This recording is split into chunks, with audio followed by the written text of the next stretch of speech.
I always give my story that I grew up, my mom was a nurse at the local health center, primary health care center basically, and my dad worked in the bank. Well, he wasn't really senior, but he worked in the bank all his years. And every year my dad would bring back home the annual report for the bank. And I remember I always was so keen to read inside and see the people, the positions, the chair of the board, the different positions. But I remember one time that, there was this cover of the annual report, and it had this girl at the steps of like a bank. And I really wanted to be that person. So I think from the influence of growing up with my mom really instilling in us the discipline and knowing you can be everything you needed to be, I always wanted to work in the bank. And that's why when I finished, I graduated from college and there was an opportunity to work in the bank. It's like everything that I had prayed for. He says, I will give you the desires of your heart. Yes, and that's how I started my work at Barclays Bank. I always wanted to be a banker.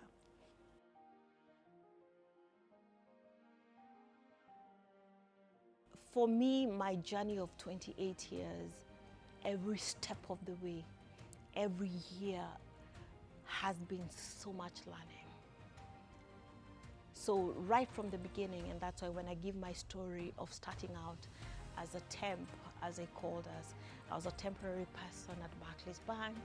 We were a number of us, and why we were temporary is because they didn't have permanent jobs then.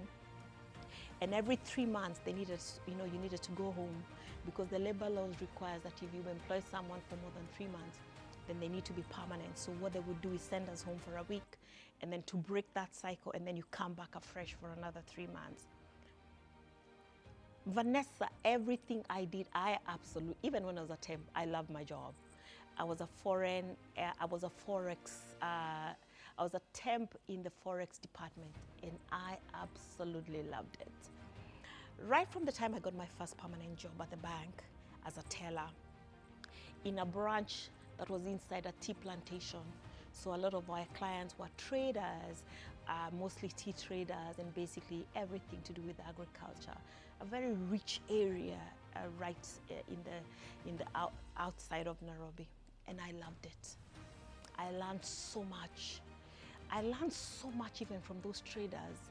When you see someone that when you go to the market, they have their wares they basically have their small store, but the kind of money and the kind of savings. So that was learning for me, and learning to be excellent, to compete, to be the best teller. The best teller was based on the number of transactions. How many clients are you serving in a day? And moving on to my next job as a prestige banker, basically sales in the emerging affluent segment. And that also was a lot of learning. Learning from the clients, learning from the challenge of the job that you're building. And that's the one I say, I used to go to the United Nations because I moved over to a branch that was near the United Nations headquarters in Nairobi. That campus has over maybe 9,000, sometimes up to 10,000 people. Every United Nations agency, UNDP, UNESCO, UNEP, call it whatever UN, you'd actually find their headquarters there. And that was absolutely fantastic. I didn't have to do sales from pillar to post. I only needed to go into the UN complex every single day. And the amount of learning from the people that I met, who are doctors of philosophy, professors in environmental studies, in aviation, in so many different fields, and being able to serve them. So Vanessa, every time I look at every job that I have done, moving on to scheme lending as head of scheme lending and going into and learning and being challenged. And I remember working with the corporate banking teams, and that was challenging because corporate banking were very different from retail banking, but I needed to work with them because they were the door openers to the companies that I was going into to negotiate for lending packages for the employees of those institutions. And I remember the first time they said, okay, Jane, head of scheme lending, you have to come and do a presentation to corporate bankers. And I was a little girl, and that was, but let me tell you, you master courage and you do what you must do. And after that, the clients, every presentation, whether it's at some point, I remember doing a presentation, and in one presentation got the 32 ministries of government. Another presentation, sometimes my boss would be in the presentation. He's part of the team, and I'm doing the presentation and would support me. But I'd be knowing I have to show up properly. It's my A game. I'm presenting to the Directorate of Personnel Management. That is the HR for the entire government. And my boss is seated in the audience. And then making the presentations to all these companies, going to the Department of Defense, that's the Army, the Navy, the Air Force, the Teacher Service Commission, Pricewaterhouse, Deloitte, all the blue chip companies, GlaxoSmithKline. The amount of learning, the networks you build, because the people that I met in those companies, I was only dealing with the decision makers. So I was dealing with the CEOs, the finance directors, the HR directors, because they needed to make decisions on behalf of the company for lending to the employees. And then moving on to Premier Banking, turning around a business that was dysfunctional and that is really high value, serving the creme de la creme in the society. And that was my, you see, I was always introduced to dealing with clients in the high value segment space, because even in scheme lending, the clients I dealt with were directors, managing directors, basically the C-suite. And then moving on to Standard Chartered as General Manager Priority in International Banking, that was a lot of learning as well. The alignment of organization, if there's an organization that is aligned, it is Standard Chartered. What you say in Nairobi is what they're saying in Singapore, is what they're saying in Dubai. When people speak the same language and they are so consistent. The alignment in understanding our objectives and what we are doing. And that was simply, Standard Chartered was amazing learning for me. I was part of the talent team, the women talent team. And that's why I've been to all boardrooms wherever. I've been to regional, wherever. Most of my life, I was looking after Kenya, Uganda, Tanzania, Mauritius, Seychelles. When I went to Standard Chartered, Dubai, Singapore, London, being part of the talent team, I had the amazing opportunity of being mentored by very senior women in the organization at the group level. One of my mentors, her name is Joanna Fielding. She was the CFO, the Chief Finance Officer, the group CFO for the entire, that's a global CFO for Standard Chartered Bank. And right now she's the CFO for London Stock Exchange. So I have had an amazing, you can imagine the kind of learning, and that these women who challenge you, to be more, who support you, to the boardrooms, of sitting in the boardroom and just knowing you've got to show up, your A game and nothing else. You've got to show up with your numbers, no excuses, nothing, just do it. And then obviously moving on to executive director and head of wealth management, still another learning, building a business almost from scratch, working with the regulator directly, because in that position, I was also the managing director for Standard Chartered Investment Services that was regulated by the capital markets, and I was the managing director of Standard Chartered Insurance Agencies Limited, regulated by the Insurance Regulatory Authority, on top of my cap as executive director for the bank, in charge of wealth management, that is investment banking, bank assurance, and FX. So Vanessa, what have I not? It's been learning. Then coming to Optiva Capital Partners, and where we started the journey back in 2016, 2017, when we were just a small insurance brokerage. The other day I was discussing with the chairman, and I remember our office in Aiko, and how we really wanted them to give us a 6th floor in Aiko. And there was so much red tape. It was almost a prayer point for us, because we had a small office. It's like this place, and then it was such a big aspiration for us to get that 6th floor, and they never gave it to us. And look at what God has done. That a number of years, how many, 6, 7 years down the line, whom we have become. That even what we were asking for, what God had in mind was beyond what we could ask, think, or imagine. But obviously the chairman has always been such a visionary. The moment he speaks, before I'd be like, oh my God, are you? But now I learn, he speaks, it's gonna get done. So Vanessa, this journey also at Optiva Capital Partners has been very special, because unlike where I came from, Everything was organized. You plug in to organizations that have been for over 100 years. This has been us defining everything from the very beginning. When the chairman says, when we're at Chevron, he would be the person who goes to the generator to check if there's, to running, to building the organization to what it is now. We did not find it. It's like every step of the way that I've been part of this process in building Optiva Capital Partners. So when you ask about learning, and even now I'm still learning, I'm still growing, there's so much more ground to cover. So learning every single day, absolutely.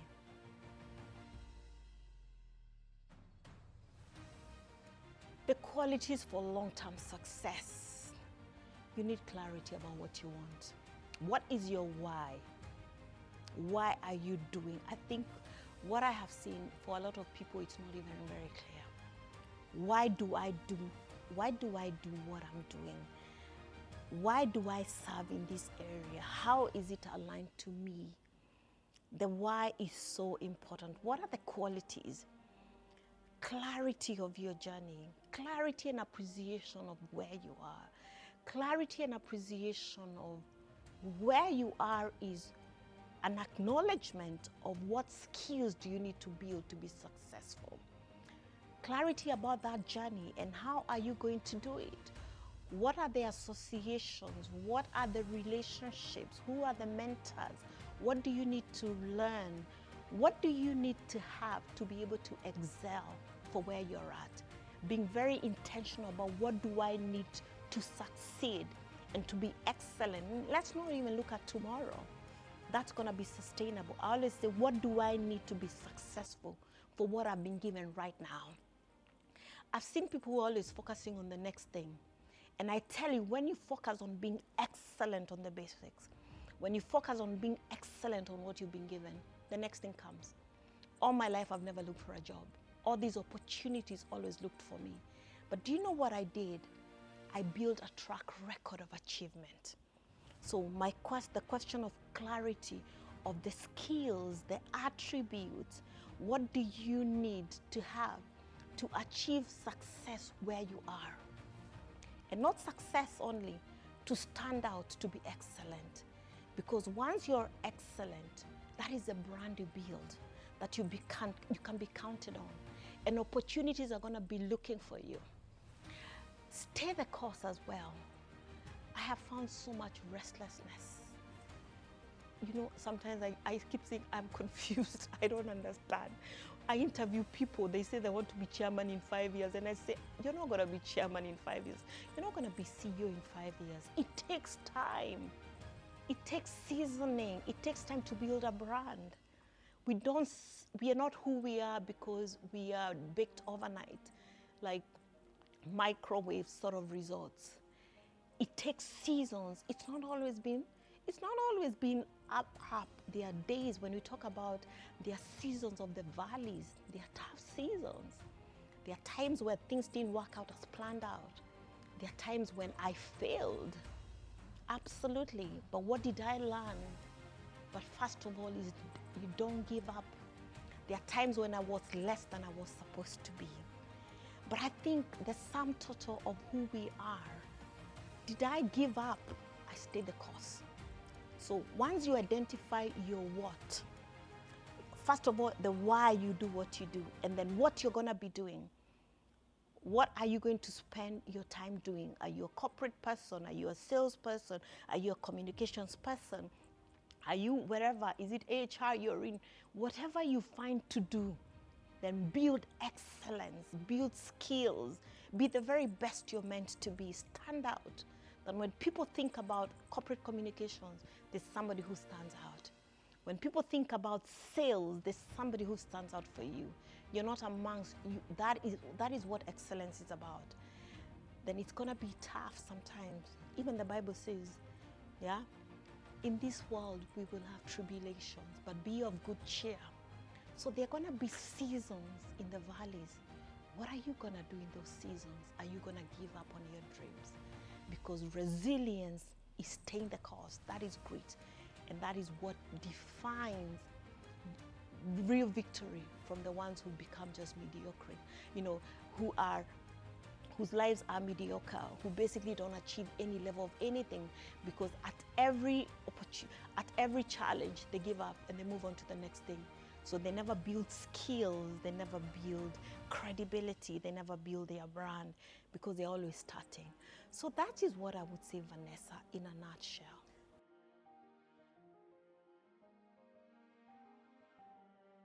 You see, I think a lot of young people struggle with their own identity. It's like, who are you? Or who are you becoming? Who do you want to be?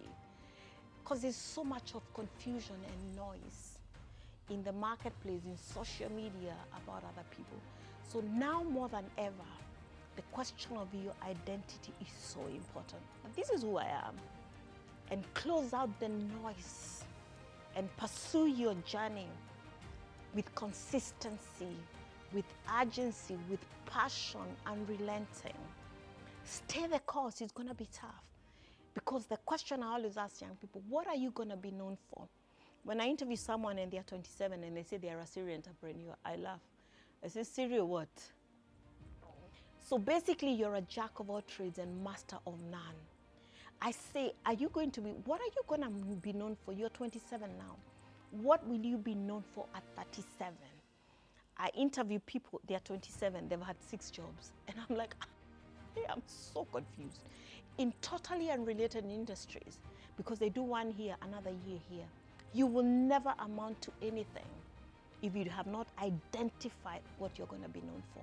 And that's why we interview people, they are 45, they're still looking for a job. And I ask them at 45, what is your area of specialization? What is it that you're known for? What is it that you can be trusted to do? They can't answer that question. They went to oil and gas, they went to real estate, they went to hospitality. They now decided to be an entrepreneur on their own, they gave up. And I'm confused. So people, patience. Once you identify what, there's an urgency, yes, but there's a patience and a resilience that is required for you to be successful. I think this is what sets apart, sets apart losers from those who make a mark, who you can actually say, I am 40, I am 37, and this is who I am. This is a track record. Track record is important. People always want to tell you about what they can do in the future. But what you can do in the future should have been demonstrated in your past. That I can say, this is who you have been, and this is who you will continue to be. But you meet people at 40, they are starting. They don't even know where are they going, are they coming back? Yeah? So there's a lot of confusion. So for the younger people is identify your what, who you are. Be selfish about what is important to you. Be selfish about what God put inside of you. And put yourself to work. There's absolutely no shortcut, Vanessa.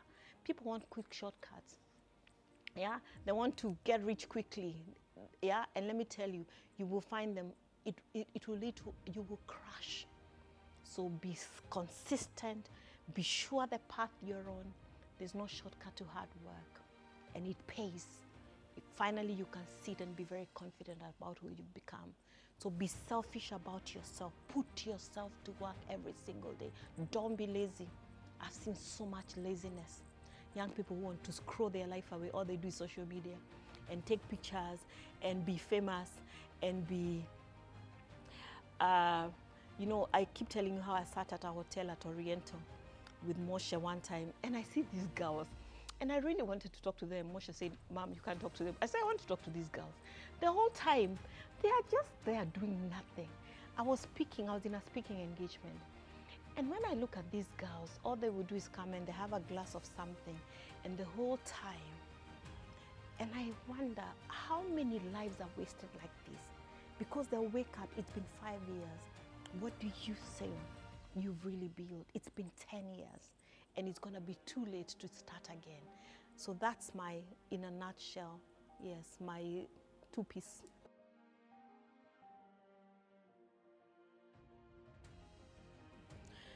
You see, this next phase of my journey, I've been already on this phase, and the earlier part of our careers are about achieving success.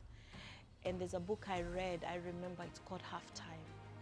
It says, So achieving success is getting on to the next job, moving from junior to mid-level management to senior level management to basically getting the job, sitting in the boardrooms of the world. I've done that. It's been amazing. I've achieved, by the grace of God, such huge level of success and recognition. But the next phase of my journey is about significance. It's not just about the next car, the next house. By the grace of God, God has really been more than gracious. Those are important things in our lives. But I'm in a place of impact, significance. That how can I be an inspiration to more people? How can there's so much that God has invested in me through the people that have come through my journey, that have taught me, through the ones that I learned what not to be. I've learned what to be, what not to be, and I'm still learning. So for me, my next phase of my journey is about impact. It's about significance. It's about serving where I know, serving where God has planted me. And when I look at Optiva Capital Partners, when I talk about significance and impact, it's really just ensuring, for me, when each and every one of us is successful, when we can say we've truly built a high-performing organization, when we can see lives changed and transformed by the way people think, their mindset shifts into really believing in themselves and putting themselves to work. For me, that is what significance is about. For me, that is what impact is about. As I see these young people, I interviewed the other day, I think the last few Saturdays, every Saturday we'd interview about 100 young people, fresh graduates. And let me tell you, I know I am called to serve that way because I look at them so young, and there's a lot that they have expectations of what their lives are going to be, but there's a lot that they do not know. And by the grace of God, look at who we are, look at the chairman, years of experience, 40 years maybe, but I always say, actually, I think his experience is like 80 years because his life is so active. How do we get people who recognize and appreciate what we have? And how do we grow together? From coming in, sometimes you look at people coming in and say, this is who they were when they came in. And this is who they will be. Because actually, it's interesting, I've been recording the themes during interviews. I told Informer, we're going to record all the things about people who have, really, a lot of people don't even really understand where they're at, their aspirations, what journeys they're going to be on. And that's where we are taking them from. Where are we going to go? So for me, I think by the grace of God, our work is very well cut out for us. So when I talk about impact and significance, it's not out there. Out there is important, but how do we start at home and then into the society? I'm very big on community, on surveys, on really contributing my quota. I'm a global ambassador for Elevate Africa. That's an important agenda of working in the community. That's why you see us working with the youth in Makoko, working with the women groups. We're going to be launching the women, the maternity ward for women, the refurbished. Those are causes that are very important to me. And there's so much more capacity of what we can do, especially for the girl child. But every time I think about the girl child, the boys are very important as well. I think about our boys. I think about the boys who are lost. So it's not going to be only, it's how do we even take even the younger generation through forums like the Future Leaders Association and change and shape them to know who they are and rise up to achieve their full potential in life. That's what I want to spend my days doing, absolutely.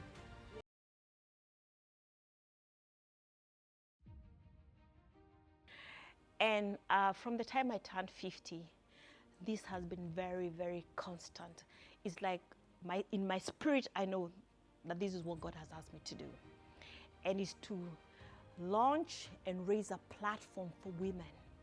A platform where women from different walks of life can come into for empowerment, for inspiration, And what is the biggest source of empowerment and inspiration is knowing who you are. A forum where women will be encouraged to walk in their power, embracing the fullness. Because you know, so many times we discount ourselves. Why do we discount ourselves? Because of the things we've been through and say, I'm not good enough because I did not have this opportunity, or this is what is, maybe this is what happened to me. But the very thing that you have been through is your power. So encouraging women, girls, and people from all walks of life to embrace their power and to walk in their power, to be everything that they're meant to be. So it's interesting, one of my very good friends and a partner, business partner, I know you met Sonia. Sonia is my very good friend. And she called me the other day and she told me she was in Hong Kong and she was in a women forum, and she told me, Jane, I want us to launch a women forum with you. I told her, Sonia, you know, so she said, I want us to do this is going to be a women network, a global network for women. And imagine all these women we can bring. I've got such rich networks of women of such power and influence. Sonia must be about 37, maybe. Is she turning 40 years yet? I need to. But she's a woman of such power. She, you know, when it's green and spiggle, she's right there. She's a woman of power. So there are so many women of power that I know. Remember with you in Parliament, in London, at the House of Parliament, at Financial Times, Vanessa, all these women we've met, the women I've met during my journey, of people calling me to say, what I would like to partner with you, what can we do with you? This is going to be the forum when we bring women of the world of so much influence and power. And let me tell you, none of us has reached. We are all on a journey. Even those women are on a journey. But as we empower and inspire other women, we empower ourselves. So this is what Women of Power is going to be, and I'm looking forward to the first session. It's going to be a forum of different women at the workplace. I think there's going to be another chapter of younger girls. I'm very passionate about younger girls. You remember those are girls from Makoko? I want those girls to get it right, that I can be everything that I'm meant to be. And Makoko is just one of them. I've got a similar platform in Kibera. Kibera is one of the largest slums in sub-Saharan Africa, in Nairobi. And you know we've got the Everlasting Forum there as well. So this is my passion. So Women of Power is going to be at different levels. Women high up there, the next level, women in their 20s that want to walk in the fullness of their power, and that will come into these forums and be inspired, be mentored, be coached by the very best. And even younger girls in their teens, that they can decide, make up their minds to live right, absolutely, and to walk in their power.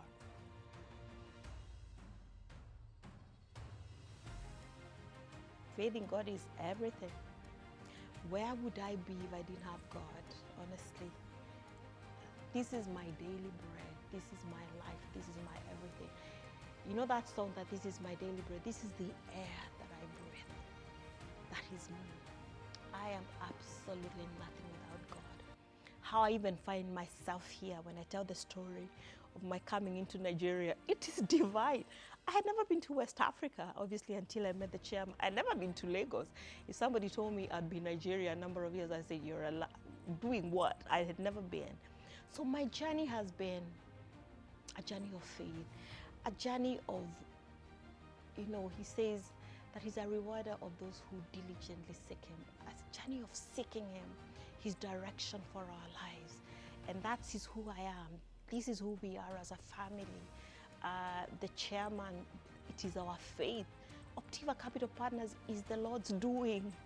It is the Lord's doing, and it is marvelous. So everything that we are, it is about our faith in God. What do we have that has not been given to us? The opportunities to transform and to be of impact to lives or destinies. We don't take anything for granted. Everything we have is from God, and to him all, you know, be all the glory. Everything we have, everything we are, and everything we will become, he is the source. And we live for his glory, for the full manifestation of the power and his glory in our lives.